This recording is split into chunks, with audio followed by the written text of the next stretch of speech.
Welcome back to the channel, guys, and as you can see we have the lovely Nicola back in today. So it's, well, she has another bump, as you can see. Quite a big bump. Yeah, quite a big bump now. But basically we've got Nick in for a specific reason today, because she's going to ask us some questions about pregnancy and we're going to do our best to answer them. But we're going to hand over to Nick to tell you what's going on. Okay, I am 30 weeks pregnant with my second child. My first child, Harry, is now 15 months old, and yeah, it's a bit different this time, so I wanted to ask you a few questions about stuff, really. Like, when I had Harry, I exercised a lot before I had Harry, so you helped me saying what I could and couldn't do. I didn't exercise in between having Harry and falling pregnant again. Is there a limit of what I can do? Well, basically, exercising when pregnant all comes down to your general fitness, okay? You want to take it nice and easy, make sure you don't make yourself out of breath, okay? So it's nice and relaxed. Obviously, if you were more active before and it was your first baby, you'd probably get away with doing slightly more. Swimming is a great thing to do because it takes the weight off the body as well. But the more active you are, basically, the easier your birth should be and the quicker you can get back into decent shape afterwards as such. Main thing you probably want to be exercising is your pelvic floor muscles. I have a question for you, Leon. Now, I get much worse than I did with Harry. I get a really, really bad backache. Yeah, it's because you're lazy. It is. No, it's really simple. It happens with everyone when you get pregnant. Well, everyone's slightly, what we say, lordotic, so I'm just going to turn it to the side. This part of your back, the lumbar area of your spine, you've naturally got, we say you've got a natural curve in your lumbar. You can come back now. Yeah. But basically it's emphasised, so as you can imagine, the more pregnant you get, the more your weight is coming onto the front and it's basically pulling your lower back in. So you become lordotic, is what we normally say, and basically that pressure of your weight coming forward is what's making that so uncomfortable. It's pulling on your hip flexors, it's pulling everything forward and just putting all the tension through your back. So one cheeky little exercise, I wouldn't even call it an exercise, is if any of you are at home, don't do it laying on the floor. If you just want to stand yourself up against the wall, we can't really do it too well for you at the moment because there's a slight ledge here. But one simple exercise I'll give you to take away is to stand against your back against the wall, tip your hips in, so you're almost pushing your back straight against the wall, and it neutralises the weight. So the weight isn't all over the front, and it's not all the way over the back, it's over the hips. You can hold it for a couple of seconds and relax. Silly little things like that, even when you're out on a day shopping, you know, when you're still being active throughout your day, you can just stop for a second and take the weight off for a second and just relax. And yeah, simple exercise, a lumbar extension for you. Okay, now obviously I'm busty. I have this problem in my back, but then I arch forward because my boobs are so big. What do I need to do for that? Well, basically, you can be lordotic, like Leon said, or you can be kyphotic. Basically, kyphosis tends to be a lot in younger lads, to be honest. They want to just train their chest all the time because they want to bench as much as they can. And what they do is they tighten their chest up and they don't train their antagonist muscles, which are your traps and your arms at the top here. Chest becomes very strong and very tight, the back is stretched out and it pulls your shoulders over, okay? So what they need to do is train their upper back to bring themselves nice and upright. People that work in the office a lot and people that tend to have large busts like yourself, obviously there's a lot of weight on there, so it's pulling you over. So it's important to do exercises.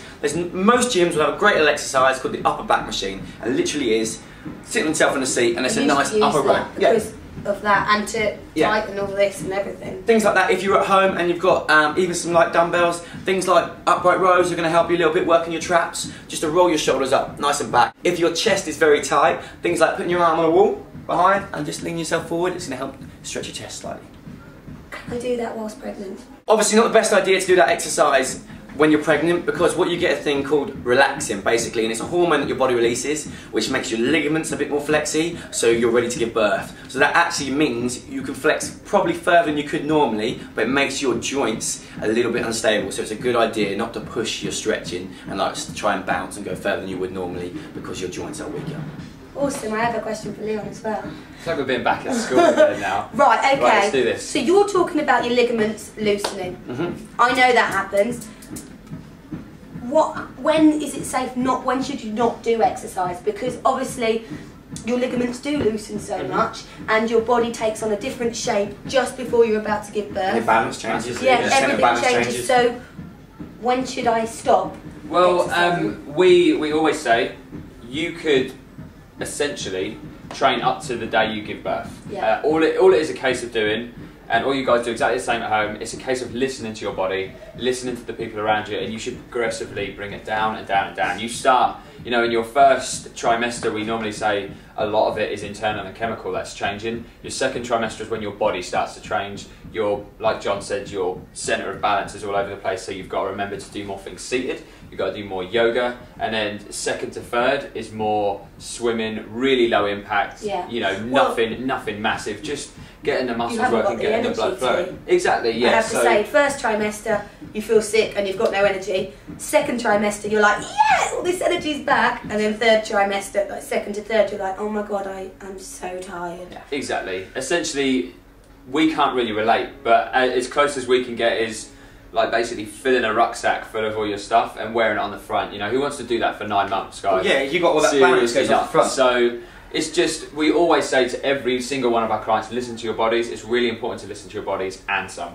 You know, if you're feeling tired, you should have stopped ages ago type thing. Yeah. That's the basic advice we can give. And listen to your doctor or your nurse, whoever you're talking to. Obviously, they're the most important people to speak to because they know where you are in your pregnancy and how your situation is. Because everyone's going to be a little bit different. You might have had previous problems before, you might have had a cesarean which is going to affect you, all bits and bobs like that. I think we should ask Nick a question each now. No. Have you been doing your Kegel exercises? Yes, I have. I have. And if you don't know what this is, there's no easy way to say there is no good way of describing it apart from stopping mid-flow. Yeah, when you have a wee, try and stop yourself. That's the only way I can describe it, and it sounds awful, but if you don't do that, then when you cough or when you sneeze, it will be an issue. Being on my second child, I was like, John, oh, this is happening. So he's been making me do all my basically pelvic floors. Exactly. The reason it is you have a muscle at the bottom of your pelvic floor muscle, basically.